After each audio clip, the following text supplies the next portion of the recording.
Chelsea berhasil membawa pulang trofi UEFA Conference League musim 2024-2025. Sempat ketinggalan, skuad asuhan Enzo Maresca membalikkan keadaan dan menang besar di Wrocław, Polandia.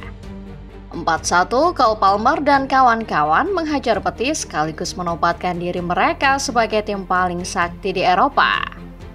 Real Madrid boleh punya 15 UCL, tapi Chelsea sekarang menjadi satu-satunya tim yang pernah memenangkan semua turnamen UEFA. Kemenangan heroik mereka di Wrocław tentu akan menjadi kemenangan bersejarah.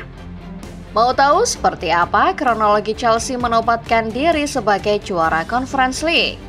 Starting 11 Moment kali ini akan membahas kemenangan Chelsea yang membuat mereka mengukir sejarah untuk klub Inggris, terutama klub London. Mari kita simak.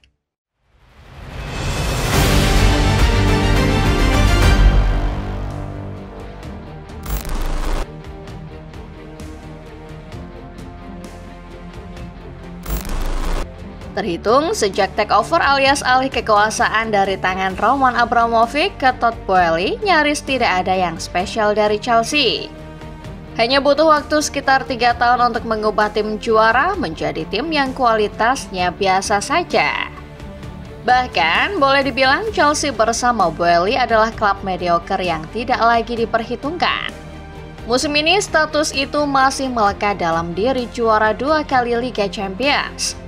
Pada musim panas kemarin, skuad The Blues banyak ditertawakan karena terlalu gemuk. Meski punya personil yang begitu banyak, kualitas Chelsea juga dipertanyakan. Pasalnya, alih-alih punya pemain-pemain berpengalaman, skuad Chelsea justru diisi pemain-pemain muda yang belum banyak merasakan atmosfer di klub-klub besar. Penunjukan Enzo Maresca sebagai juru taktik juga sedikit dipertanyakan. Dari sekian nama pelatih besar yang menganggur, Chelsea berani bertaruh pada sosok yang membawa Leicester City maju ke Premier League musim 2024-2025 ini. Memang Maresca adalah pelatih potensial, namun pengalaman melatihnya yang masih minim membuatnya sedikit diragukan. Dalam satu kesempatan, Maresca mengatakan kalau Chelsea besutannya bukanlah tim kandidat juara. Namun jika berbicara kiprah di kompetisi Conference League, rasanya lain cerita. Di ajang kasta ketiga Eropa ini, Chelsea asuhan Maresca seolah sedang mencari pengakuan. Walaupun mereka belum bisa menggigit di Liga, tim ini punya potensi besar.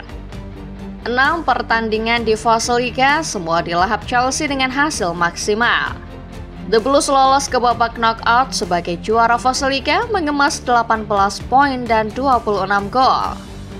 Mereka juga tak terbendung untuk bisa melaju ke Wrocław. Satu-satunya kekalahan yang dicatat Chelsea hanya ketika mereka menjamu Legia Warsawa di leg kedua perempat final.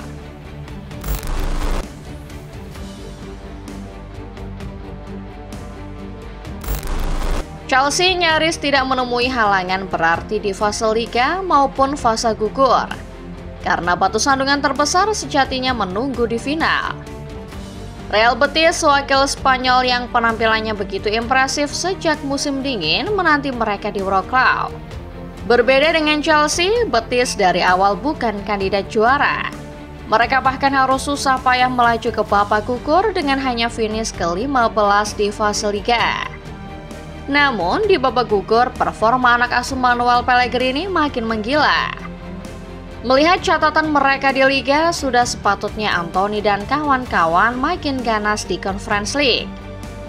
Tidak ada yang mengira kalau Los Beticos bakal melangkahkan kakinya di semifinal. Bahkan siapa mengira kalau Betis pada akhirnya sukses singkirkan Fiorentina, finalis dalam 2 edisi terakhir UCL. Untuk pertama kalinya sepanjang sejarah, Betis menjejakkan kaki di final turnamen mayor Eropa. Betis mungkin bukan favorit, tapi setidaknya mereka optimis melihat penampilan impresif sepanjang fase gugur. Belum lagi sejarah mencatat tim Spanyol tidak pernah gagal menang di final sejak tahun 2002.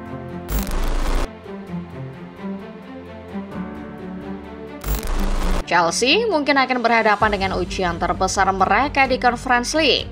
Tapi sebuah tim dengan mental juara tentu tak bisa dibohongi. Chelsea menatap laga ini dengan satu misi trofi. Trofi yang nantinya akan menjadikan mereka sebagai satu-satunya kolektor semua gelar UEFA. Enzo Maresca sempat mempersulit timnya sendiri. Ada sedikit perubahan yang dilakukan pelatih asal Italia dalam taktik Chelsea. Memasang Benoit Badiashile dan Trevoh Chalobah termasuk di antaranya, sekaligus memaksa Malo Gusto inverted alias bermain ke tengah. Abdi Ezalzoui membuat para fans Chelsea terhenyak lewat golnya di menit ke-9. Sebuah gol yang membuat Chelsea dipaksa tertinggal selama 45 menit pertama. Tidak ada kreativitas dari skuad London Biru, sehingga semua serangan mereka berakhir percuma. Di babak kedua, barulah mentalitas skuad Enzo Maresca keluar. Berawal dari tandukan Enzo Fernandez, Chelsea membalikan keadaan via heading Nicolas Jackson. Jadon Sancho menambah lengkap kemenangan Chelsea. Ditambah satu gol lain dari Moises Caicedo, lengkap sudah kemenangan di Euroclub. Misi menggondol trofi Conference League akhirnya kesampaian. Chelsea menjadi tim paling sakti karena mereka lah satu-satunya tim yang pernah mencicipi gelar-gelar UEFA. Chelsea juga membuktikan bahwa meski skuad mereka dihuni banyak pemain muda, mereka tetap bisa menjadi juara.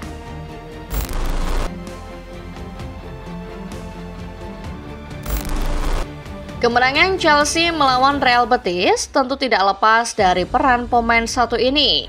Pemain yang baru datang 2 musim lalu tetapi punya impact besar buat klub.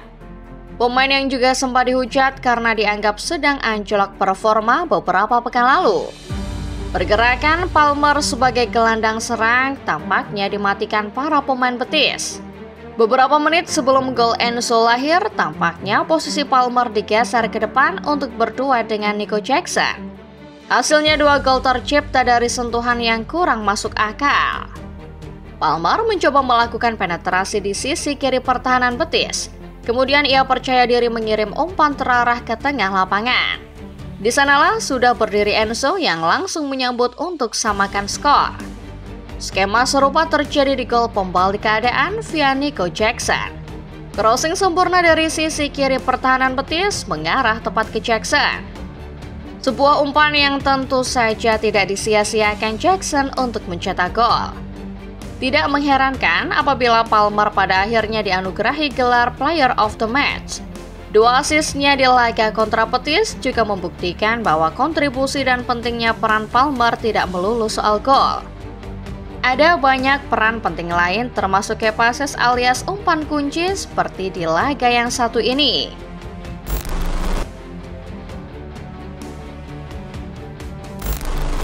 Pada akhirnya, Kamis 29 Mei 2025 adalah hari bersejarah buat Chelsea dan seluruh fans.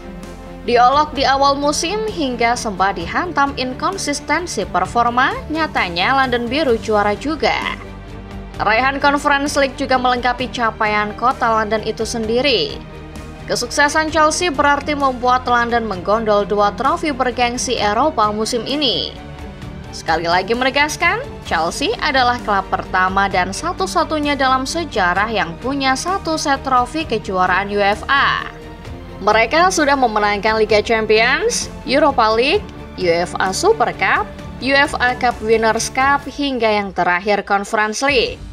Sebagai informasi, tim wanita Chelsea juga sama dominannya musim ini.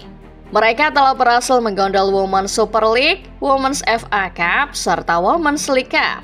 Satu-satunya gelar yang belum pernah diraih hanyalah UEFA Women's Champions League. Dengan trofi UCL di tangan, plus tiket menuju Liga Champions musim depan sudah dalam genggaman, apakah perjalanan Chelsea sudah tuntas? Tentu tidak. Bulan Juni ini Chelsea akan bertualang ke Amerika Serikat untuk ajang Club World Cup. Louis Colwill CS berpeluang menambah trofi mereka di ajang yang satu ini. Akhir kata, ini adalah pestanya Chelsea. Lebih luas, ini adalah pestanya kota London. Karena ada 3 tim yang sukses membawa piala untuk ibu kota Inggris.